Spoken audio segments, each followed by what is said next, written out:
Are you coming to the tree where they strung up a man? They say murder three. Strange things that happen here. How stranger would it be if we met at midnight in the hanging tree? Welcome to Strange Things, broadcasting from the Raimundo Rios Mayo Library in Arkansas. And welcome to the show. My name is Chris James. I'm your host. This is season number 2, episode 14. It's April 8th, 2017, and today I am 59 years old. If I'd have known I was going to live this long, I would have taken far better care of myself. What would happen if? What would be the outcome of? These are the driving questions that get most scientists out of bed each day. Some have a legitimate reason for pursuit, while others are just plain crazy. We're not here to look at the thoughts and processes of the healers and creators. We're going to look at some of the scientific experiments that will make you wonder if there's hope for humanity to survive some folks' curiosity. For example, have you ever wondered what would happen if you gave a 12 to 1400 pound creature acid?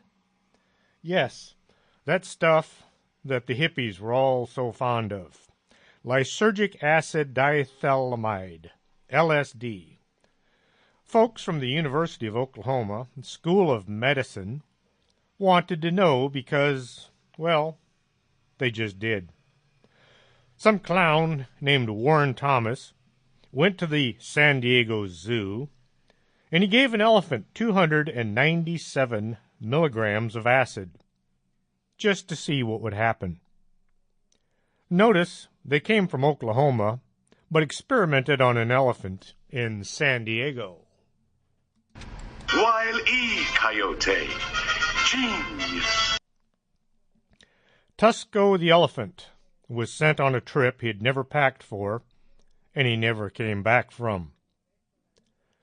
Now I know that sounds like a lot of LSD, and, well, it is, but if you're going to send a pachyderm into the Twilight Zone, you don't want to skip on the go juice. So 297 milligrams of LSD was shot into an elephant, and away he went. Tusco let out a trumpeting sound and fell over. The researchers, a.k.a. animal abusers, rushed in to see what was wrong. The elephant was given a massive dose of antipsychotic drugs in the hopes it would reverse the LSD's effect. But the elephant was gone, as in dead, or DRT, which is short for dead right there, as we used to say in the EMS. The nut jobs who gave the elephant LSD concluded that perhaps elephants were sensitive to acid. I wonder how they broke the news to the zoo staff. Oh, by the way, we killed your elephant. Sorry. So the guys with too much time on their hands now got to wondering, did the LSD really kill Tusco, or was it the antipsychotic drugs that killed him? I guess killing one elephant wasn't enough, so they decided to try it again. 20 years later, UCLA went and gave 2 elephants LSD. Once more, just to be sure the one dead elephant wasn't just a fluke. Instead of injecting the drug, which would have had a far greater effect and a quicker response, these guys put the drug in the elephant's water. The elephants, after drinking the water, wandered about their enclosure. They watched the groovy lights dance and made a few sounds that probably were the elephant's equivalent of "far out, man." If the drug had been injected, it would have gone straight to the brain. By putting LSD in the water, it was, well, watered down, and then it was filtered to the creature's digestive system. It was a good thing because the pair survived their little trip. Now, these so-called scientists are wondering if the LSD was administered correctly or not. Will we be seeing a repeat performance soon, or have these guys done enough? The really crazy part of this whole thing is they were using our tax dollars in the form of federal grants to see if they could send 3 elephants into orbit. Back in 1673, Johann Conrad Dippel was born in Frankenstein's castle. Yes, there really was a Frankenstein, and he had a castle. It is located on a hilltop in Odenwald mountain range, overlooking the city of Darmstadt in Germany. Dippel spent his time in the castle practicing anatomy and alchemy. He tended to keep to himself, and this led to the locals coming up with some weird theories as to what he was doing. One rumor was he was trying to transport a human soul from one cadaver to another. The locals began to suspect old Conrad was visiting the graveyard late at night and making off with their dearly departed. These dead folks were then used in late-night experiments to bring them back from the dead. The townspeople wound up running Conrad out of town for whatever it was he'd been doing. Dippel did manage to invent something known as Dippel's oil, a tasty tonic made from bones, blood, and various other animal parts, distilled into what was supposed to be the elixir of life. In his quest for longevity, Dippel had decided to use explosives for some reason, and he managed to blow himself, as well as a part of the castle, into the afterlife. His scientific tinkering is believed to have been the basis for Mary Shelley's book, Frankenstein. Have you ever wondered how long you could go without sleep? Having worked for the government, I think they believe sleep is just for sissies. Shift changes were constant and unhealthy, but nobody died from it. Well, back in 1894, a Russian scientist wanted to see if sleep deprivation could kill. So she kept 4 dogs awake for as long as possible. All 4 dogs died after 143 hours. So dogs will die without sleep. Wait, maybe not. She tried it again, only the second time she used 6 dogs to see if she could kill them as well. And she did. This should have been considered animal cruelty, but there was no such thing back then.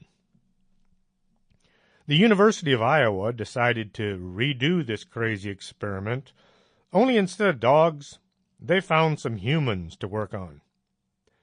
3 volunteers managed to make it to 90 hours without sleep.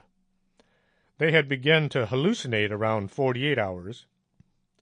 Once the torture session was called off, the 3 men fell asleep and they couldn't be awakened again, even using electrical shock.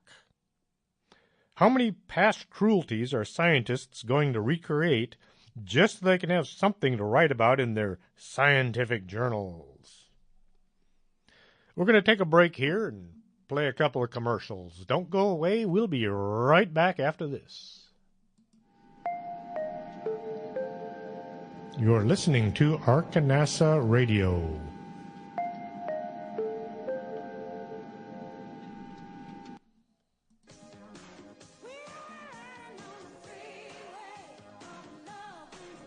Do you have skin? Would you like to take better care of it? Call Lourdes James, independent beauty consultant, and set up an appointment. Call 723-3019.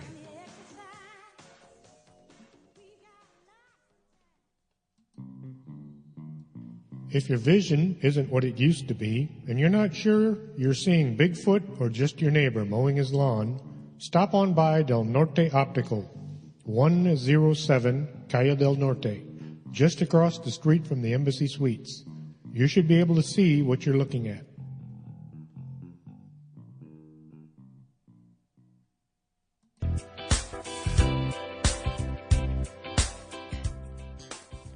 Looking for a great cup of coffee? Swing on by the Organic Man Coffee Truck, 1002 Eaterby Day, suite number 7. Not a coffee drinker? They have hot chocolate, hot tea, and sometimes muffins and cookies. It's a great place to meet your friends for a conversation or curl up in the corner with a good book. The Organic Man Coffee Truck. Life is too short to drink bad coffee.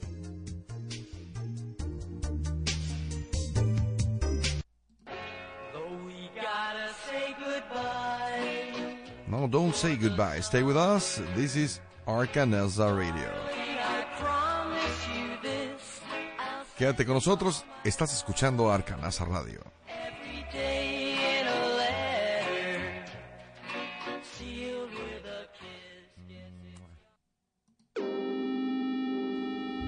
You're listening to Strange Things with Chris James.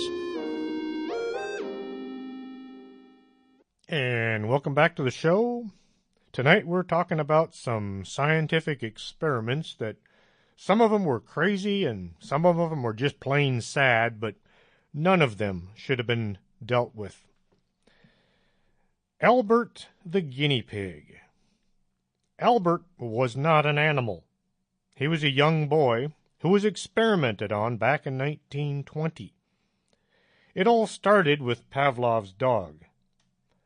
Pavlov got a dog conditioned to expect food any time a bell was rang.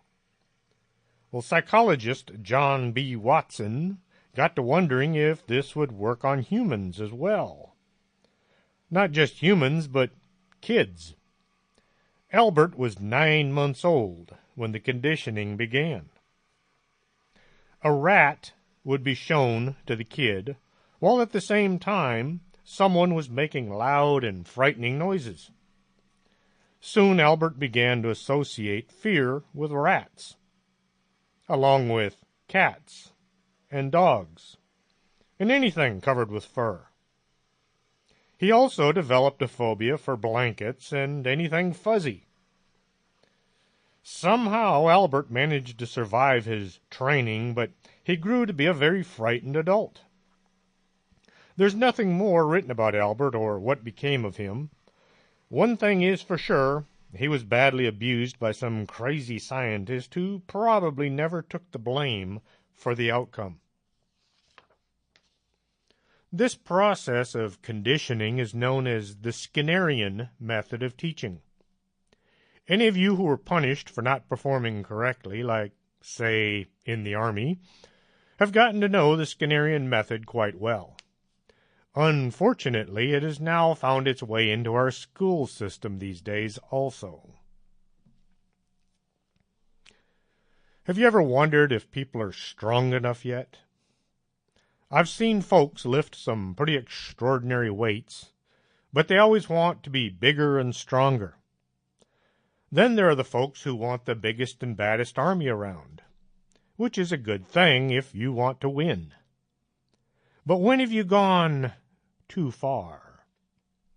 How about crossbreeding men with apes? I think that's way over the line, but there are those who said, why not? 1927. Dr. Ilya Ivanov from Russia wanted to see if it could be done, and Joseph Stalin was willing to bankroll the project. The not-so-good doctor traveled to Africa, where he set about creating the biggest soldiers on Earth. In a secret lab, Dr. Ivanov tried getting a female ape impregnated with human sperm. His staff in Guinea had no idea what he was trying to do. They were just paid from the neck down, as it were. Dr. Ivanov kept all the staff in the dark as to what he was trying to do. He wrote in his diary, "This could have led to very unpleasant consequences." I doubt the medical folks would have liked knowing they were attempting to create a new form of life that might just have replaced the human race. The attempts failed, as they should. The cross species was not just undoable, but the doctor didn't think that it was genetically wrong. He blamed the staff and the location for his failure. After dozens of attempts at impregnations, the doctor closed his secret lab and returned to Russia. But he took an orangutan along with him. Once he was back in Russia, he began once more, only this time he was going to impregnate a woman using the ape sperm. He advertised for volunteers, and lo and behold, some women actually signed up. They probably had no idea what an orangutan was or just how strong they could be. From this point on, the research documentation gets a bit foggy. No one knows for sure if he was able to actually bring a half orangutan, half human into the world. Dr. Ivanov was later arrested, and he was charged with counter-revolutionary sentiments and sent off to a gulag to cool his heels for a few years. His notes and his equipment were all seized and sent to some unknown location. Maybe some other secret labs where others tried to continue the doctor's bizarre crossbreeding were set up after that. In the 1940s, a psychoanalyst who was really focused on sexuality, Wilhelm Reich, believed that the human libido had its own amazing amount of energy. He called it orgone. If you invent something or you discover it, you get to name it.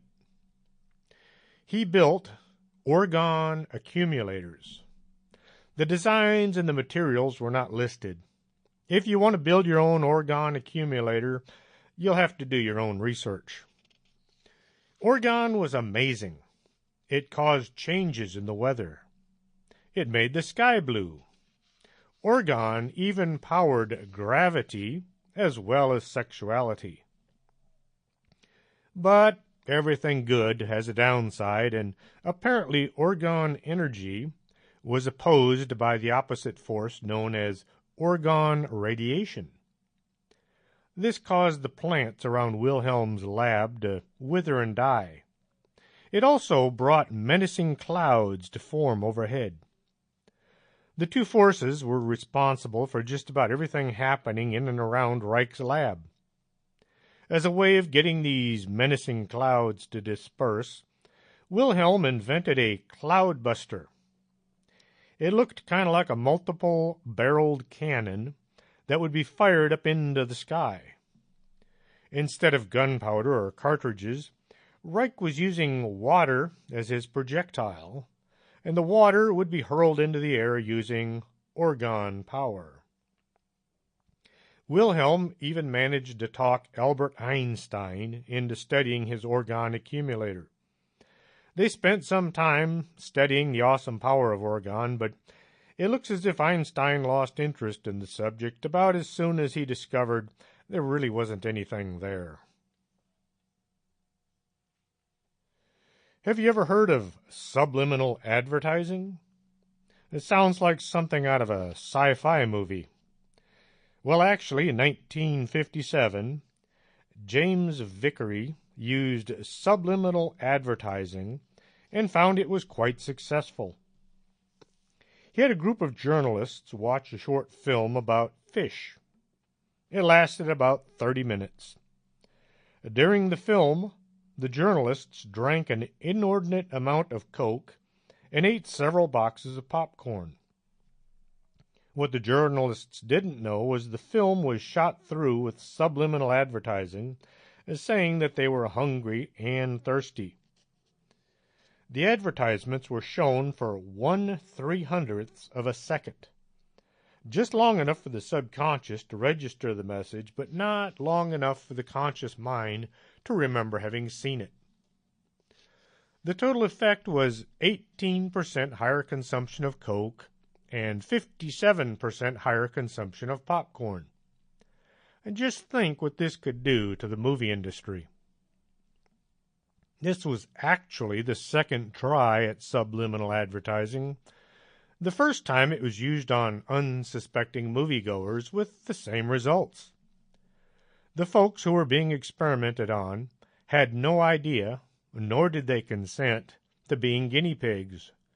But that didn't stop Mr. Vickery.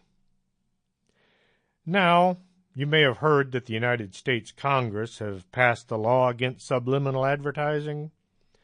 Not really. There's no law against sending thoughts into other people's heads. Someone said there should be a law against it, but that was as far as they got. Next time you're in a theater and suddenly have an urge to visit the snack bar, stop and think. Are you really thinking your own thoughts? Back in the 60s, someone came up with an idea that just had to be looked into.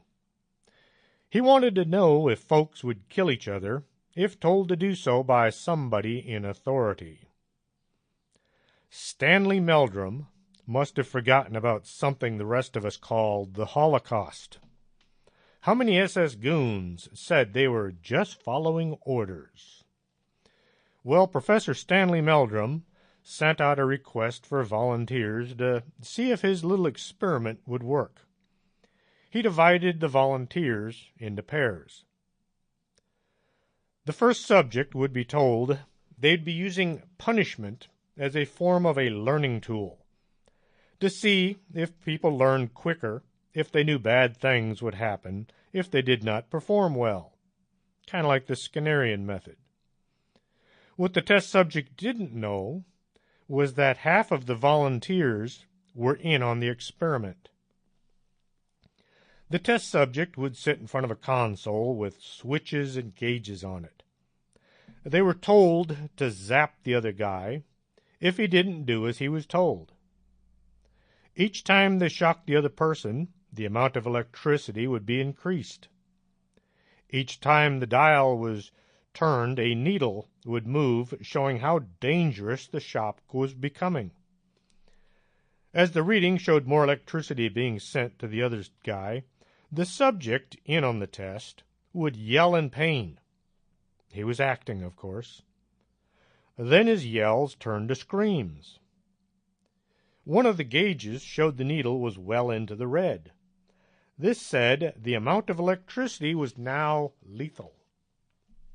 Professor Meldrum would tell the test subject to increase the amount of electricity, and the subject would comply, even though it sounded and it looked as if he was killing the other test subject. At some point in the experiment, the screamer would become quiet, as if he had passed out or was even dead. The researcher always calmly replied, "The experiment requires that you continue." With lots of time on his hands, Professor Meldrum managed to try his experiment on over 1,000 people. 2/3 of the test subjects would just keep shocking the other person no matter what the evidence said had happened. They had no problem electrocuting someone as long as the guy in the lab coat said it was all right. Some of the test subjects began to sweat and shake. Others would laugh maniacally as they shocked the unseen test subject into oblivion. They just kept zapping the other guy, no matter what. Professor Meldrum concluded, if Nazi death camps were set up in the United States, they would have plenty of men willing to kill their fellow man simply at the orders of someone who looked to be in charge.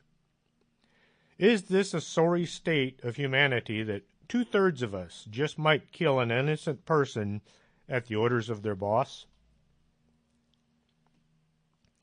Now, LSD, getting back to that stuff, was first made by Albert Hofmann in Switzerland back in 1938. He formed it from the ergotamine, a chemical from a fungus known as ergot. The laboratory name for the compound was acronym for the German lyserge saure diethylamide, followed by the sequential numbers 25. So it was called LSD-25. Hoffman discovered its psychedelic properties in 1943.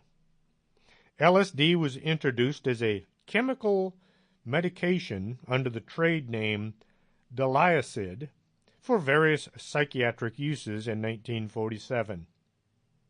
Then in the 1950s, officials at the U.S. Central Intelligence Agency thought the drug might be useful for mind control and chemical warfare. So they began testing the drugs on young servicemen and students without their knowledge. It didn't take long for the counterculture to embrace LSD as the answer to all life's questions. Dr. Leary led the charge with the saying, "Turn on, tune in, and drop out." LSD was considered to be a mind-expanding drug. Now, the folks at the CIA were more concerned with their new drug than with something as mundane as human rights. There's no way to know how many unsuspecting men and women were given this psychedelic drug so the government could watch and learn. A subject would be chosen and given the drug. Then the scientists would watch to see just what would become of their new toy. At some point, it became a kind of a prank to slip the drug into someone's drink at a party, just for laughs. The CIA went so far as to hire magicians to teach their operatives sleight-of-hand techniques so they could pass the drug out with finesse and aplomb. Eventually, someone wanted to know if they could get a test subject so high they would kill themselves, just to see if it would work. Were they ever successful? We might never know. The CIA has purged their records so many times there's no way of ever knowing how many crimes were committed, all in the name of science. The CIA was into all kinds of weird science. For example, in 1950, to simulate bacteriological warfare, 2 aircraft flew over San Francisco and they sprayed a large amount of powder containing the bacteria Serratia marcescens, something like that, which caused many residents to contract pneumonia and die. These experiments were allowed to continue up until 1969. With that unpleasant thought, we're going to pause here and play a couple of commercials, and we will be right back, so don't go away. You're listening to Arkanasa Radio.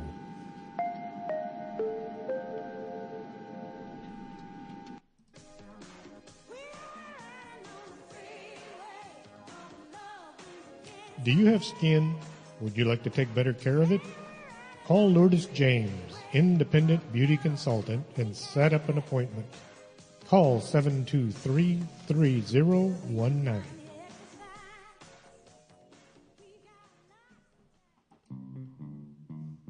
If your vision isn't what it used to be, and you're not sure you're seeing Bigfoot or just your neighbor mowing his lawn, stop on by Del Norte Optical, 107 Calle del Norte, just across the street from the Embassy Suites.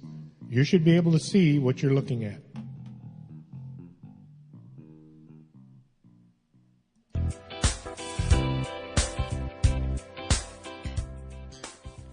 Looking for a great cup of coffee? Swing on by the Organic Man Coffee Truck, 1002 Iturbide, suite number 7. Not a coffee drinker? They have hot chocolate, hot tea, and sometimes muffins and cookies. It's a great place to meet your friends for a conversation or curl up in the corner with a good book. The Organic Man Coffee Truck. Life is too short to drink bad coffee.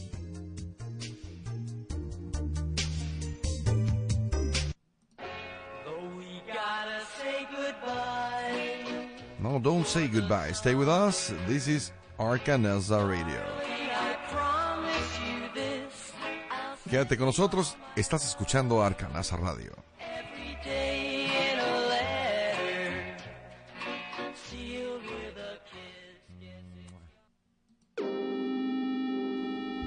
You're listening to Strange Things with Chris James. And welcome back to the show. Once again, we are discussing some scientific experiments that should never have been allowed to take place, but they still did. December 1952, Harold Blower, a civilian who was in excellent physical health, was feeling depressed after his divorce. He voluntarily admitted himself to the New York State Psychiatric Institute for treatment of depression. While at the institute, he was injected on 5 different occasions with 3 different mescaline derivatives supplied by the U.S. Army Chemical Corps to determine if the clinical effects of chemical warfare agents in a research project that was classified as secret. He reluctantly consented to the first injection, which was offered to him as a treatment for his depression. After each of the first 4 injections, Mr. Blower told the nurses he didn't want any more injections. He said they were causing him adverse reactions. The nurses and the staff convinced him to continue participation by telling him that he was going to be sent to Bellevue Hospital, the local lockup for mental patients, if he didn't continue with the injections. After the 5th injection, which was 16 times stronger than the previous injections, his body suddenly stiffened. He clenched his teeth, and he began to froth at the mouth, which lasted for about 2 hours, until he collapsed into a coma and died. The death certificate attributed the death to coronary arterial sclerosis, which is hardening of the arteries. Now remember, Mr. Blower was in very good physical shape. The subject's ex-wife filed a lawsuit for medical malpractice against the state of New York, which operated the institute. There were numerous meetings between the state attorney and the attorneys for both the U.S. Army and the U.S. Department of Justice. The state's attorney told the U.S. that he believed that if all the facts were disclosed to the plaintiff, the suit was worth at least $60,000. That would be $500,000 in today's money. So the Army rounded up all the medical records and they took them out of state so that they would not be discovered in the medical malpractice litigation. The state never supplied these records during discovery, despite a court order for production of documents. The malpractice claim was settled for $18,000 after false and misleading statements were made by the defense. They claim Blower died because he had a weak heart and that the drugs were administered for diagnostic or therapy for Mr. Blower's depression. The U.S. government secretly reimbursed the state of New York for half of the settlement in 1955. The physicians who performed the experiment, the hospital, the state of New York, and the U.S. Army Chemical Corps that sponsored the research and supplied the chemicals all conspired to conceal evidence or submit false documents. August 1975, 23 years after the subject's death, the Army contacted Blower's daughter and issued a press release about finding the case files in a safe. By this time, Blower's ex-wife had died, so Blower's daughter reopened the litigation, which resulted in a complicated series of cases.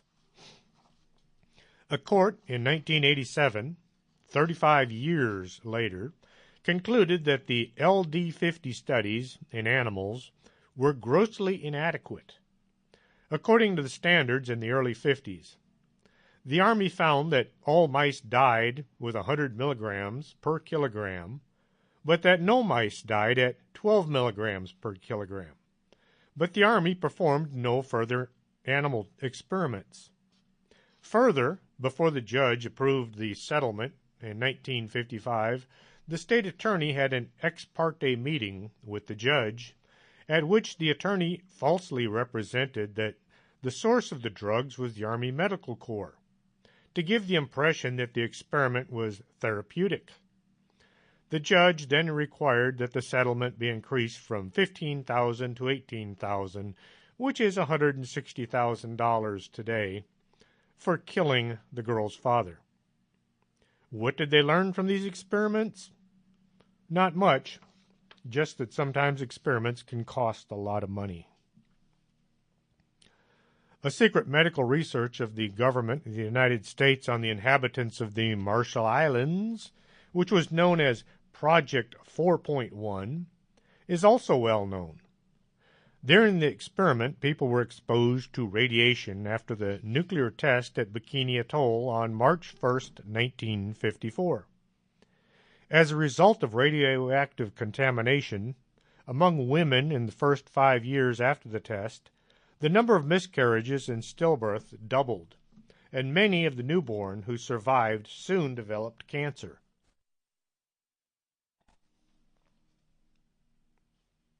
In 1955, in Florida, near Tampa Bay, pertussis bacteria were scattered, which immediately caused a massive epidemic of the disease.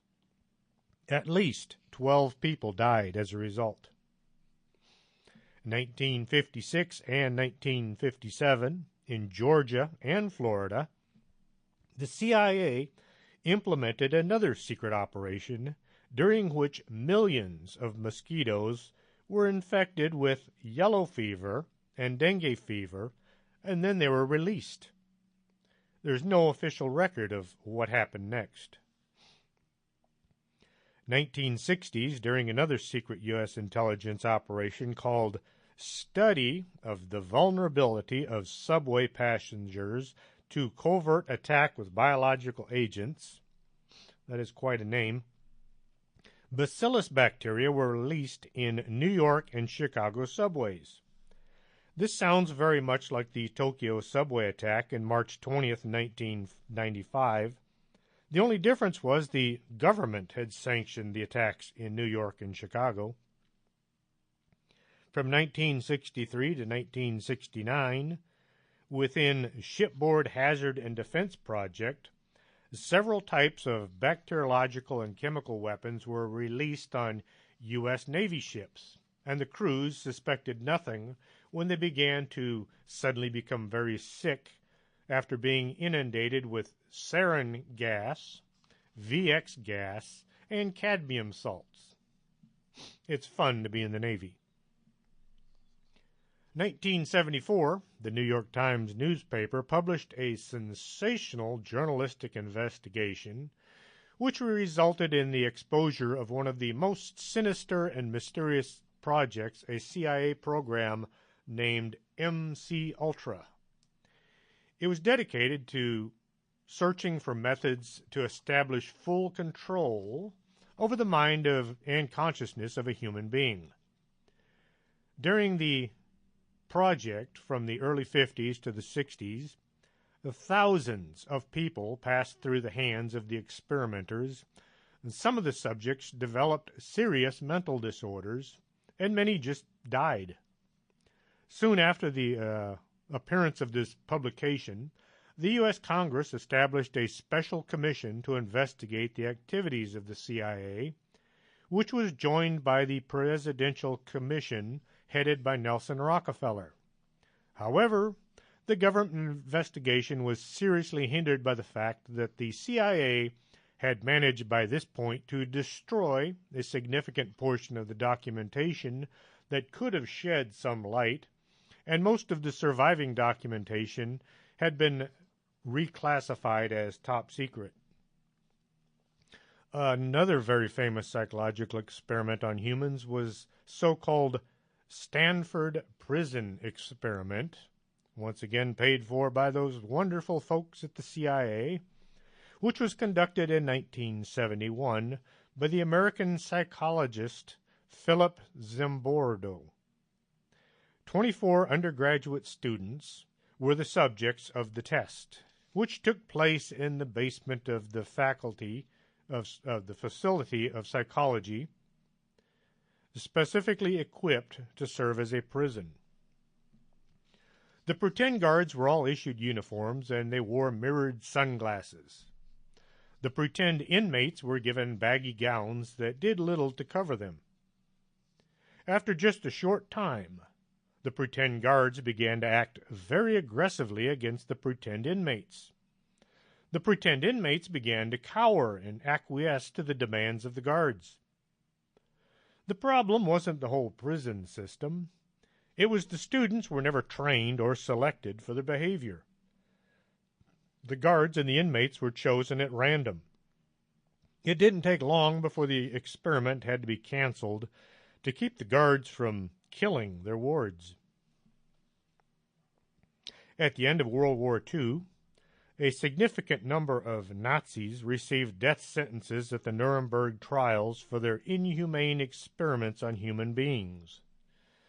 But the U.S. prefers to remain silent on its human capabilities research, keeping such activities classified.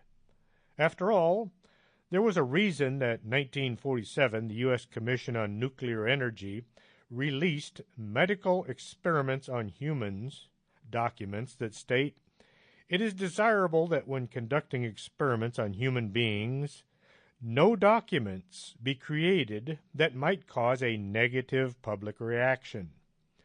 Documents containing such information should all be classified." As of today's date, no U.S. official has ever been convicted of inhuman experiments on their fellow countrymen. Possibly the most famous and infamous biomedical experiment on the residents of the United States in American history could be the study of syphilis in the city of Tuskegee, Alabama.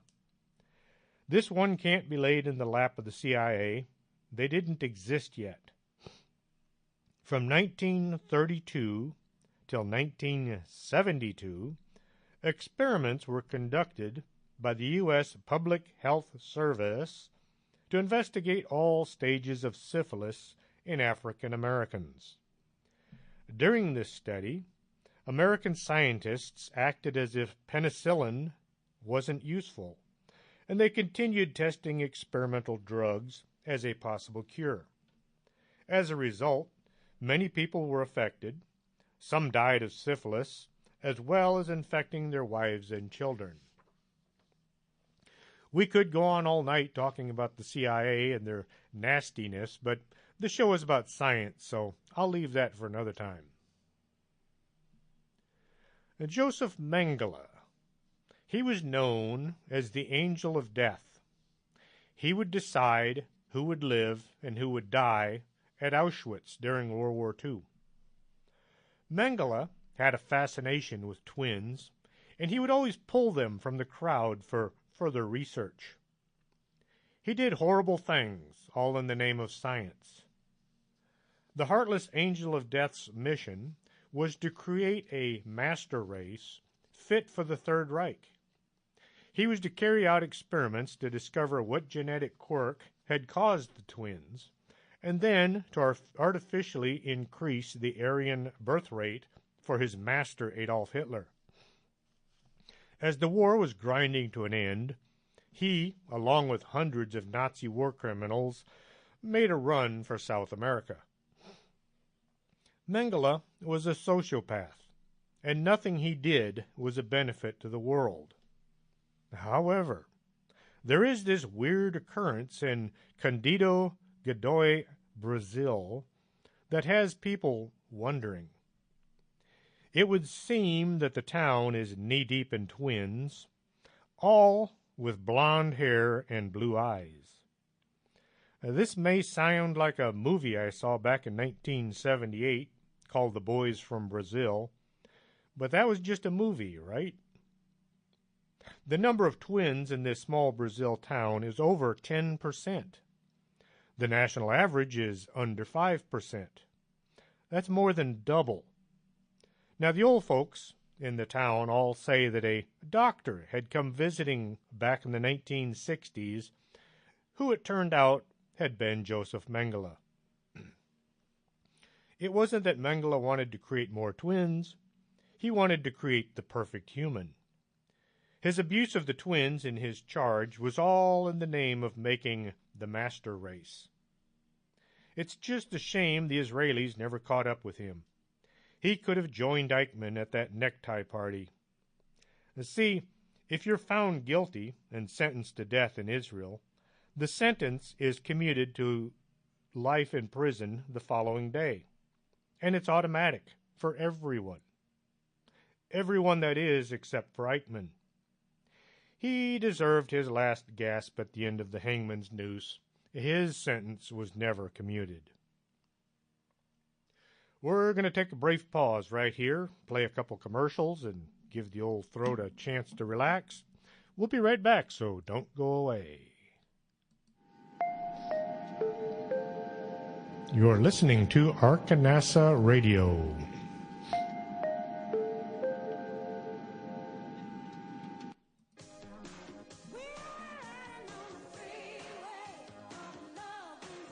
Do you have skin?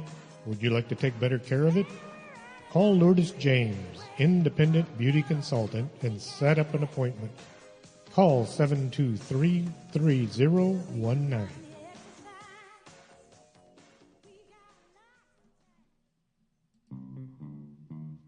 If your vision isn't what it used to be, and you're not sure you're seeing Bigfoot or just your neighbor mowing his lawn, stop on by Del Norte Optical, 107 Calle del Norte, just across the street from the Embassy Suites.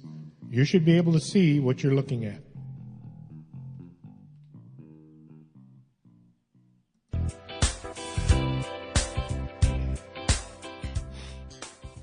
Looking for a great cup of coffee? Swing on by the Organic Man Coffee Trike, 1002 Eaterby Days, suite number 7. Not a coffee drinker? They have hot chocolate, hot tea, and sometimes muffins and cookies. It's a great place to meet your friends for a conversation or curl up in the corner with a good book.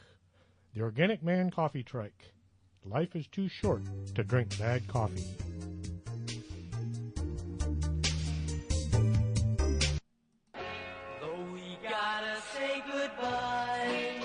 No, don't say goodbye. Stay with us. This is Arkanasa Radio. Quédate con nosotros. Estás escuchando Arkanasa Radio.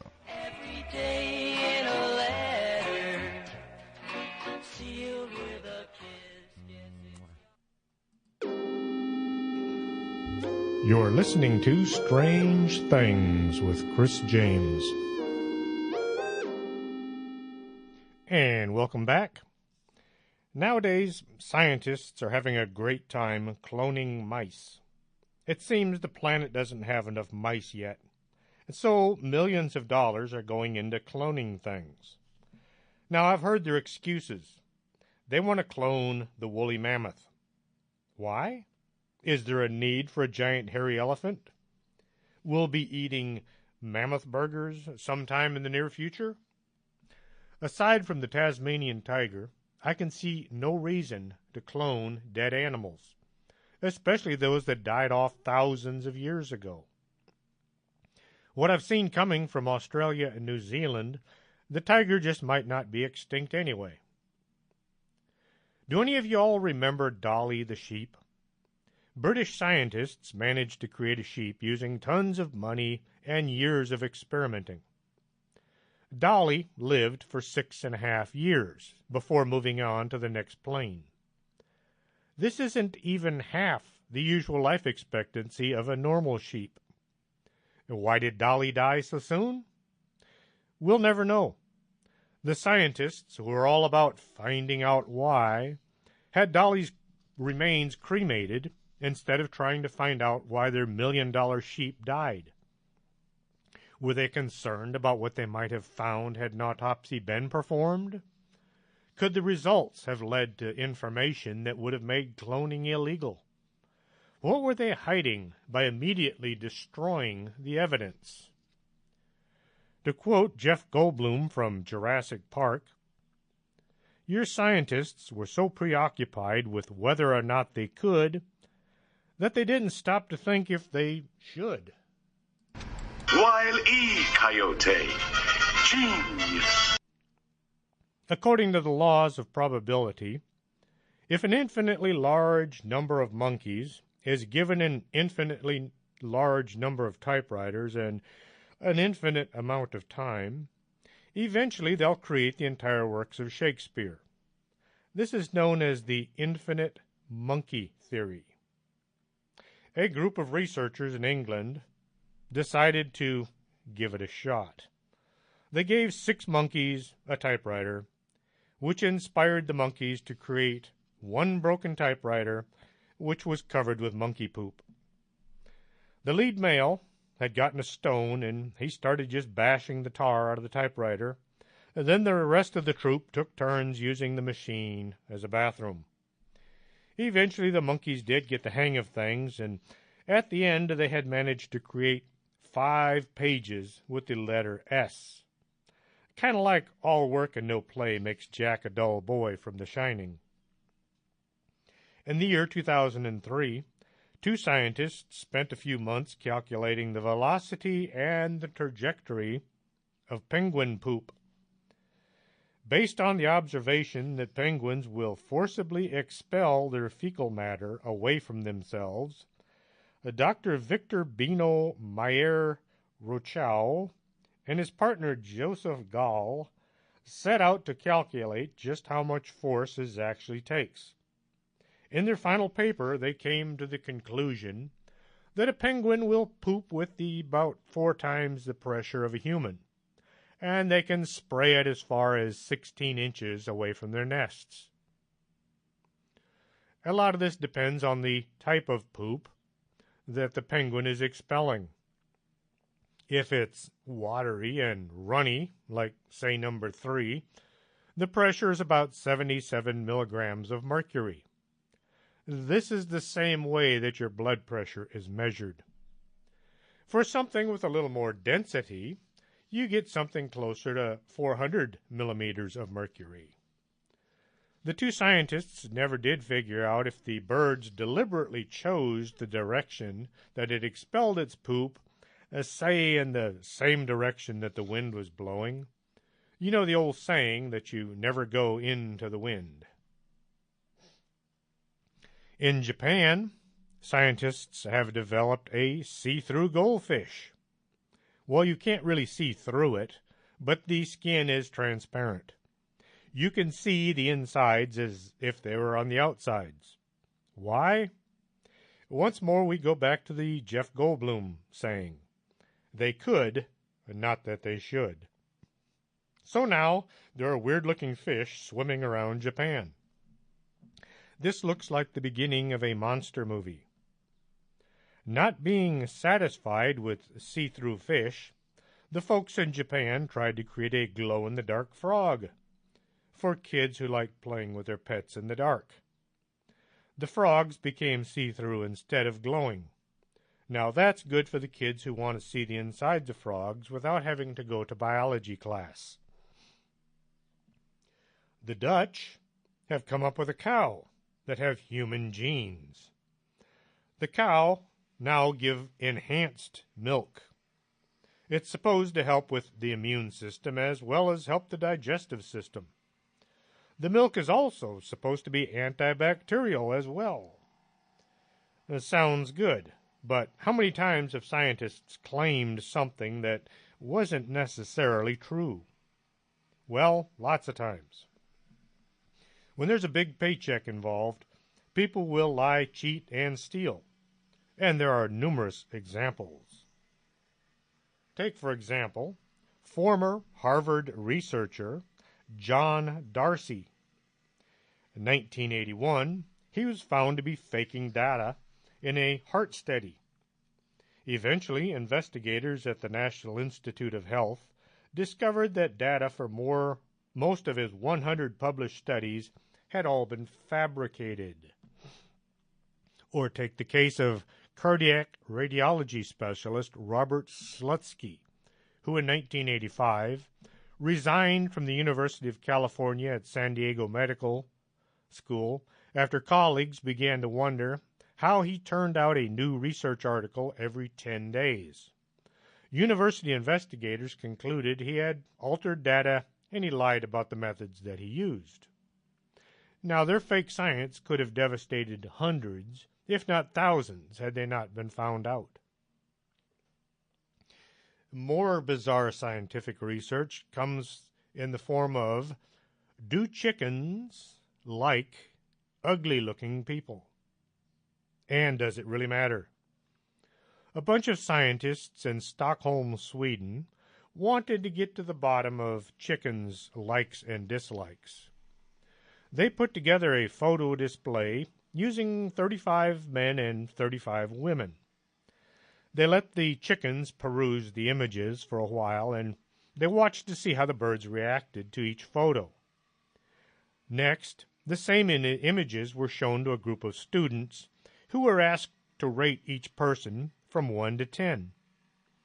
It would appear that the chickens did not like the looks of those whom the students had deemed unattractive. So now, I guess farmers will be expected to look more like movie stars in order to get their chickens happy enough to lay good eggs. This brings to mind a new study. If these chickens are raised by attractive folks, will their eggs taste better than the eggs from chickens with ugly handlers? And how about what kind of music do chickens really like?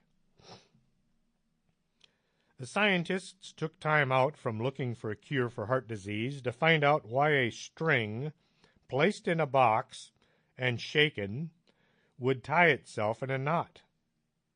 I kid you not. They spent time putting string in boxes and shaking them.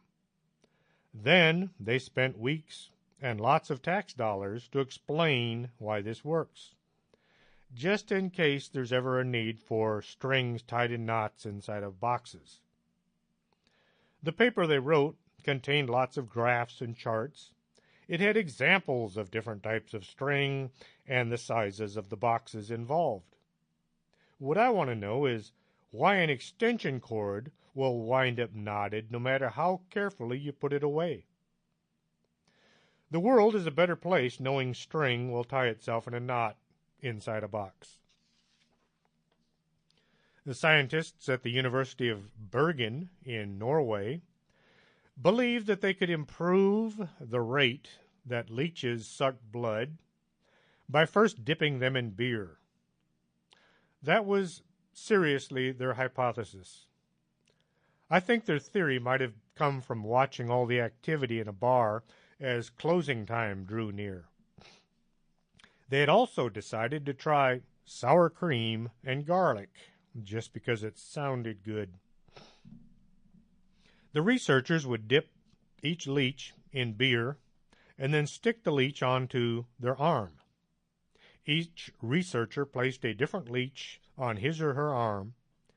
Drunk leeches stuck to probably drunk Norwegians.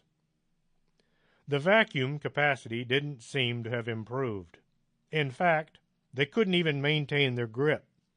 They would simply sway their body back and forth and then fall onto their sides, yelling, "I'm not as think as you drunk I am."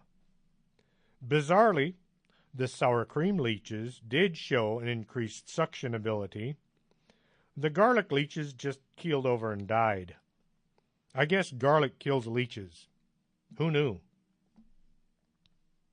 Scientists, looking at a tortoise one day, said to themselves, "We must find out if it yawns when other tortoises yawn, for the good of all mankind." First, they needed to train a tortoise to yawn on command, so they could see if other tortoises around it would follow suit. Dr. Anna Wilkinson from the University of Lincoln in the United Kingdom spent 6 months teaching a red-footed tortoise to yawn.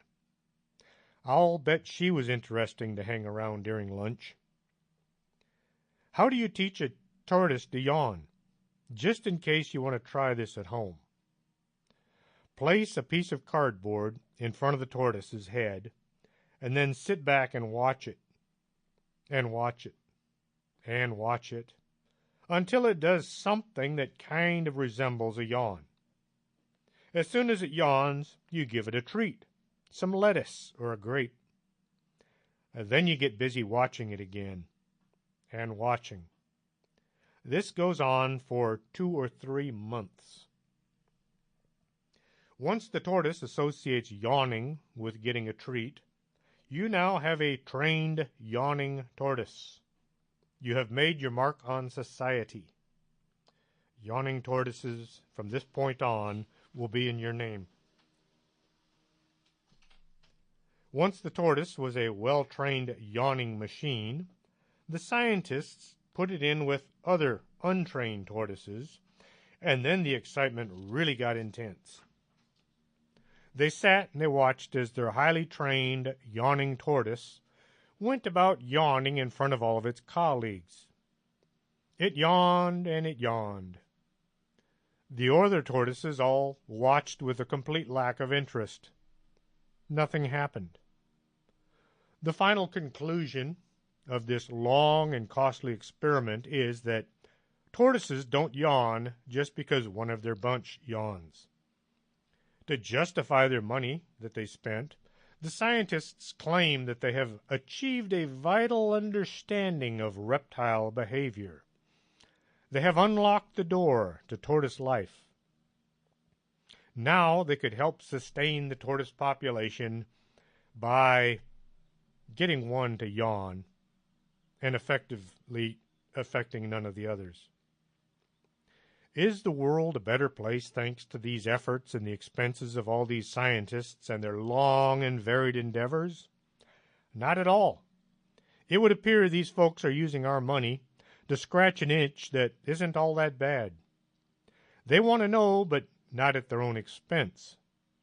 Do you think these folks, if they had to use their own money for these time and money-wasting investigations, do you think they would have thought once, let alone twice, about these earth-shattering questions? If you enjoyed this venture into strange science, check out our archives at strangethings.podomatic.com. And if you'd like to contact the show, perhaps you have an itch that needs to be scratched, you can contact us at strangethings@arkanasa.com. Join us next Saturday for more Strange Things. Are you coming to the tree where they strung up a man, the same murder 3? Strange things that happen here, how stranger would it be if we met at midnight in the hanging tree?